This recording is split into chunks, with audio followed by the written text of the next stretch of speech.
This is the VOA Special English Agriculture Report.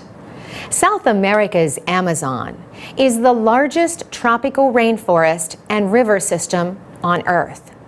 But the Amazon is disappearing at the rate of about 800,000 hectares a year. This deforestation is caused by an increase in agriculture and cattle ranching and the building of roads and dams. Another cause is the illegal cutting of trees for logging companies.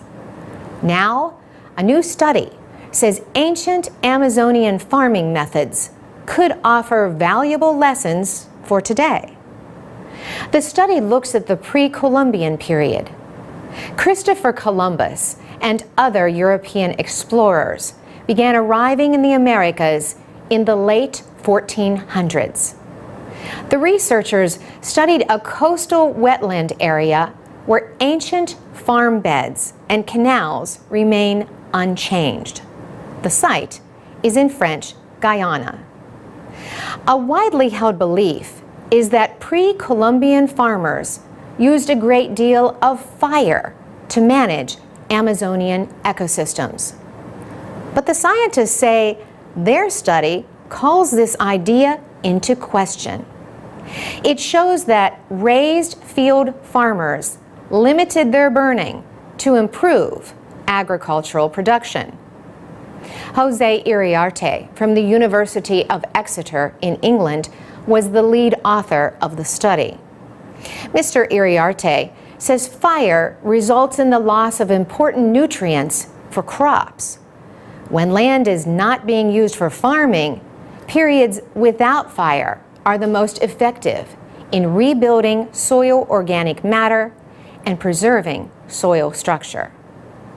So in this sense, he says, we interpreted that they were limiting fires because it was better to grow crops in these raised field systems.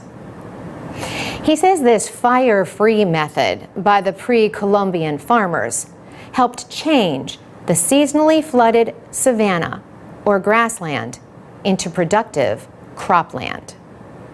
Raised fields provide better drainage and soil aeration and also hold moisture during the dry season.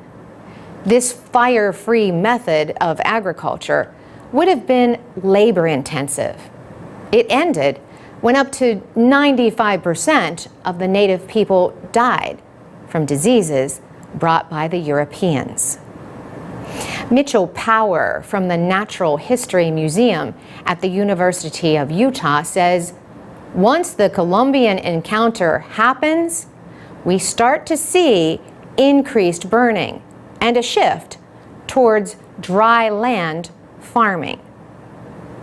People were then clearing forests and making their raised beds in the forests. The European colonizers brought slash and burn methods that remain a threat to the rainforest. Experts say at current rates, more than half of the Amazon's tropical rainforest could be gone by 2030. The study is in the proceedings of the National Academy of Sciences. For VOA Special English, I'm Carolyn Presutti.